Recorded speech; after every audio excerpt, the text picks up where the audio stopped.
Life begins and ends with a scream. We scream when we are born, fighting for our first breath of air. They scream for us when we die. If someone screams, it means there was someone worth screaming for. I keep searching for Svitlana, the woman who wrote her personal diary between the lines of my favorite detective novel. No one remembers her at the old address. The apartment is now rented out by the day. I try to find someone from the family of the man whose funeral she described in detail. In vain. He was from another city. His family emigrated to Canada at the beginning of the war. I buy the same book to return to the library. I keep the diary for myself. I look into the eyes of every brunette woman with a 5 or 6-year-old child in the subway, in supermarkets, in church. What if it's her? A new phenomenon has appeared in Ukraine: lonely in marriage. It happens when married people share square meters but not a bed. I whore and I sleep separately. When the war began and the boys were younger, I slept on the floor in their room. I was afraid to leave them alone. I remember when a missile hit a house on the next street. The only thing I whore managed to say was, "Everything will be fine, try to sleep." But how do you sleep when death is flying above you, looking into windows, choosing who to take next? I cover my children with my body when another missile whistles or a drone buzzes close by. My body won't save them, but for death,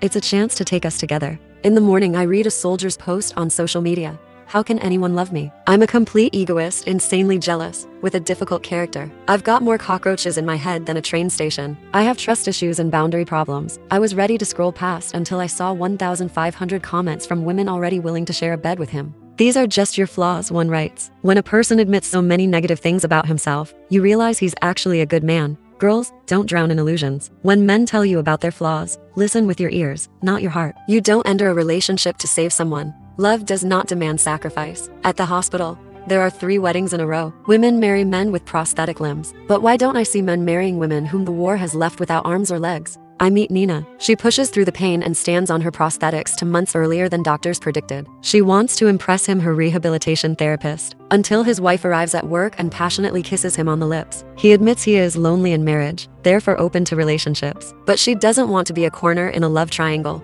Nina loses her motivation, skips procedures, falls silent, posts online.